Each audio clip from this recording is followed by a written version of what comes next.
안녕하십니까. 공병호TV의 공병호입니다. 사회 정의를 바라는 전국 교수 모임 정교모의 중앙집행위원회 성명서 가운데서는 아주 중요한 그런 내용이 담겨 있습니다. 앞으로 어떻게 제도를 개선해 나가야 될 것인지에 대해서 선거 의혹, 국민주권 원칙에 근거하여 신속하게 그리고 명백하게 밝혀져야 된다. 성명서에서 정교모의 대안 제시 부분을 살펴보도록 하겠습니다. 구체적으로 제시되는 선거 의혹에 대하여 사회 정의를 바라는 전국 교수 모임 정교모의 대표 기관인 중앙집행위원회는 21대 총선 투표 개표에서 제기된 국민적 의혹은 좌와 우, 진보와 보수, 여와 야 등 정파적 편견이나 소위 언모술 차원의 문제가 아니고 국민주권 원칙의 입장에서 신속하고 구체적이며 정확하게 밝혀져야 함을 주시하며 아래 상황을 요구한다. 첫째, 정교모의 중앙선거관리위원회는 국민주권 원칙과 알 권리를 존중하여 이번 총선의 재반 의혹에 대해서 엄중히 밝혀야 한다.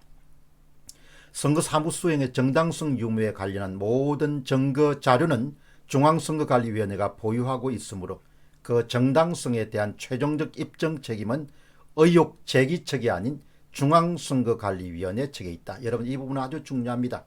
정당성에 대한 최종적 입증 책임은 의혹 제기 측이 아닌 중앙선거관리위원회 측에 있다. 당연히 저와 같은 사람은 의혹을 제시할 수 있고 입증 책임은 수사당국과 중앙선거관리위원회가 있다는 겁니다. 의혹을 제기하지 말라는 일부 사람들이 있지만 그건 잘못됐다는 것이죠. 아마 이와 같은 문건은 법을 전공하신 부분들이 아마 이번 성명서 작성에 많이 참석했기 때문에 정확합니다. 누구든지 의혹은 제기할 수 있고 입증 책임은 그쪽에 있다는 겁니다. 다시 성명서로 돌아가겠습니다. 예년의 선거에서 볼 수 없는 극단적인 개표 통계 결과에 대해서 상당한 불신이 구체적 증거 자료와 함께 제시되어 있는 이상 중앙선거관리위원회는 선거소송 절차에 미뤄버리지 말고 몇몇 선거구구만이라도 제한적으로 재검증하는 절차를 투명하게 밟아 더 이상 국론 분열을 막을 것을 강력하게 요구한다. 둘째, 이번 선거의 당사자인 여당과 야당은 공직선거에 입후보한 사람들은 선거 부정에 대한 국민적 의혹까지 해소하는 것이 책무에 포함됨을 자각해야 된다. 당선자는 물론이고 낙선자도 재검표를 통해서 의혹을 밝혀야 된다는 겁니다. 당선자 가운데 우리는 올랐으니까 문제없다라고 생각하면 안 된다는 이야기죠. 이거는 당선의 유무와 관계없이 대한민국에서 2020년 4월 15일 날 사전선거에서 디지털 조작 사건이 발생했다는 명백한 증거들이 계속 나오기 때문에 당연히 낙선자는 물론이고 당선자조차도 재검표를 실시해야 될 필요가 있습니다. 셋째, 정파적 유불리를 계산하여 국민적 의혹까지 외면하며 확인되지 않는 사실로 인해서 국론이 계속 분열되도록 방치하는 것은 정치인으로서의 직무유기다. 국회는 즉시 행정위원회를 개의하여 선거와 관련된 국민적 의혹에 대한 조사에 착수해야 하며 총선 입후보자들은 투개표 의혹 규명에 대한 법적 절차를 밟아야 된다.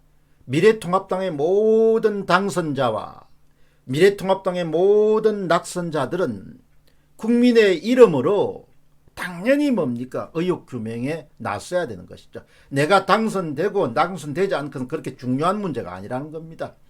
공직자는 마땅히 국민들이 요구하는 의혹 해소에 참여해야 되고 그것을 통해서 한국의 민주주의가 후퇴하지 않도록 해야 될 마땅히 책무가 의무가 있는 것이죠. 셋째, 헌정질서의 수호자인 검찰은 시민단체의 고발 등에 대해서 신속하고 엄정한 수사에 임하고 의혹을 해소해야 된다.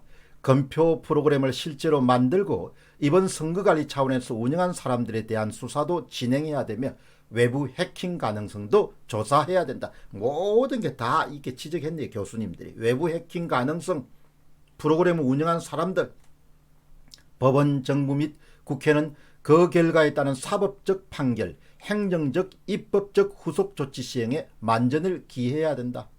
넷째, 언론, 시민단체 및 지식인들은 선거 의혹에 대한 국민 분열의 조장자가 아니라 의혹 해소를 공정하게 지원하는 이성적 공론 조성자로서의 역할을 다해야 된다. 지금의 의혹이 사전선거, 전자개표 등 선거제도 자체에 내재된 문제점과 무관하지 않음을 직시하고 선거의 엄정성과 공정성뿐만 아니라 투표와 개표 관리의 실효성과 투명성까지 보장하는 선거제도의 개혁 문제에도 관심을 기울여야 되고 앞으로 선거법 개정 과정에 반영토록 해야 될 것이다. 특히 전자개표의 경우 개표의 편리성을 보장하는 제도이지만 결과의 조작 가능성을 완전히 배제할 수 없는 게 현실이다. 독일 최고재판소가 2009년 전자투표를 위헌으로 선언하면서 선거 과정과 결과와 관련한 결정에 관한 모든 본질적인 단계는 전문기술 지식이 없는 보통의 평범한 유권자들에 의하여 검증될 수 있어야 민주주의 원칙에 부합한다고 판시한 사례는 함의하는 바가 크다. 네덜란드 역시 2006년 한 방송국의 중계하에 전자투표에 외부 개입이 가능하다는 시연이 있은 뒤에 이를 그만두었다.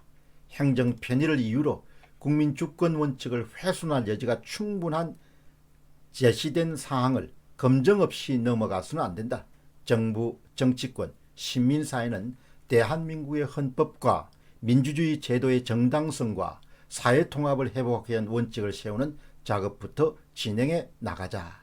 2020년 4월 30일 날 정교모 중앙집행위원회 일동입니다. 아주 문제의 핵심을 지적했을 뿐만 아니고 대안까지 제시한 훌륭한 성명서였습니다. 공병호TV의 공병호였습니다. 감사합니다.